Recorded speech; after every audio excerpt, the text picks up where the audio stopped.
Of the 9 participants that responded, all of them have bonds. They've issued bonds and they have side accounts. Those bonds and side accounts were issued at a total of $1.1 billion between 2002 and 2015. So they've taken some significant steps to try to address their liability. Approximately $963 million remains outstanding on those bonds that were issued. So a fair amount of dollars are standing out there that are debt that the system has to pay.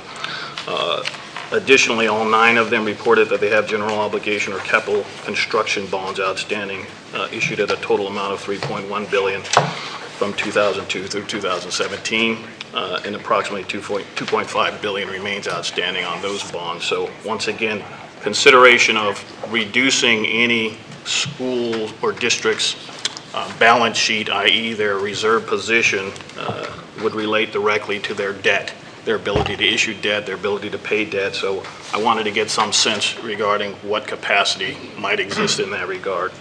Of the 9 districts polled, 5 of 6 reported that they maintained real property declared as surplus property, and 2 of 6 indicated that they had school buildings or facilities not in use. And once again, this is a small population, 9 out of roughly 200 districts, but some indication in relating to the larger districts. So some of them reported they did have surplus property or property that wasn't in use.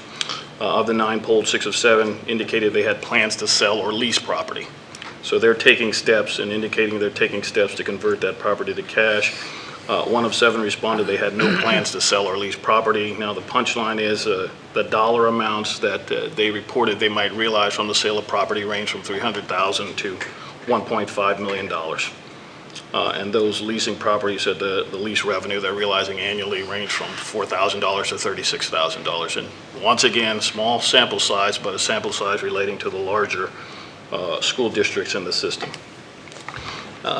Regarding property, once again, 1 of the districts reported that they're engaged in a potential swap of land, and at the end of the day, that could actually result in a $12 million outflow to the system. So I got some pretty wide-ranging potential outcomes with regard to surplus or unused or underutilized property, but the bottom line is there are some dollars that were identified, the catch being, well, if we do sell, there are some restricted purposes. We have to tie it to the debt or reinvest in similar property that's for the system. So most of the information I received related to the notion of how difficult it would be for the K through 12 system to come up with dollars. That doesn't mean there aren't some dollars in the system, but the challenges relate to policy and restrictions or requirements relating to debt, bonded debt. Let's see here. Another point that I looked at and discussed at the last meeting related to the overall reconciliation process within the Department of Education and how the schools are reimbursed or have to pay more into the system. And the summary I received is that it roughly is understood to represent a 30-month process from start to finish, meaning we start a year, we give estimates of students, we produce enrollment, and we go through the actual delivery of school service, and then there's a reconciliation process. That process starts 6 months before, I'm sorry, not 6 months before, let me see here. Roughly in December of every year, school districts provide enrollment estimates, and if you walk through that timeline, and I'm looking at the 17-18 school year, that process would have started in December of 2016. By May of 18, Oregon Department of Education would begin the reconciliation process, and that would be finalized by May of 19. And that's how we get to the 30-month reconciliation process. And focusing on the most recent year where that reconciliation has been completed, that would be the 2015-2016 year. Roughly 1/3 of the districts were reportedly owed money as a result of the reconciliation process. 1/3 owed money to the state, and 2/3 were owed money back from the state with regard to reconciliation. And for that 2015-16 school year, the process resulted in approximately 11 million net positive cash flow when you looked at who was getting money back and who was paying money in. The total was reported at about $11 million. So on the one hand, if you looked at that as a potential source of cash available possibly something could be done with that net, that is just for the 2015-16 school year.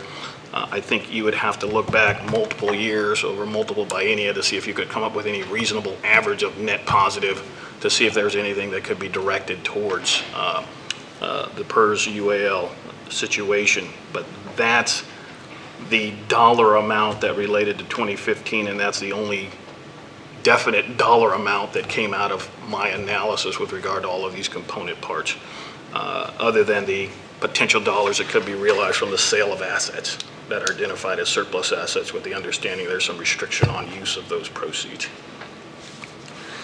And then one or a couple of points I think are worth mentioning looking at the K through 12 system, and I met with them and I had some interaction via email, some representatives of the system. They did make it clear that they recognize the liability, recognize the risk to our state, and want to play some role in helping address that. They did want to make note that, of course, the funded debt is relied upon to develop and maintain facilities, that reductions in the balance sheet would threaten their ability to issue debt or service debt and could result in an increased cost of debt. There was a discussion that a global voluntary system regarding participation in an accelerated pay down is desirable, and I think everyone recognizes that. It's the issue of we have a liability that needs to be addressed. How do we motivate people to participate? And we've had discussion here about potential matching of voluntary contributions above and beyond. And that was one of the key considerations I think that came out of my discussion with the representatives of the system. And they did request that it would be helpful to have some type of tool to help them evaluate, analyze, and estimate how they would directly benefit each member within the system from participating in the pay down at an accelerated rate. And I think we've talked about that in this group as well. So a lot of detail. I want to thank everyone who provided that detail to me. I must have looked at a billion numbers and my eyes are a little blurry and bleedy right now, but a lot of information regarding the reconciliation in each of the districts and how they receive money and how it's reconciled to the point of, well, you owe or you're going to get money back. And one of the, I think, key thoughts was, well, Charles, we might be identified as getting money back, but that goes right back into the system. And that's one of the considerations that I haven't really come to terms with myself. If we're looking at biennia over time and there's this reconciliation and then the next year comes, is that plowed right back into their budget? Whereas if we identify, for example, 2015-16, $11 million of net cash flow paid back to the system, is that cash flow that could go somewhere else and would not necessarily detrimentally impact the system? So a lot of numbers and a lot of thises and that's, and I apologize for that, but let's just say it was an educational process for me, and I'm sure it will continue to be so. So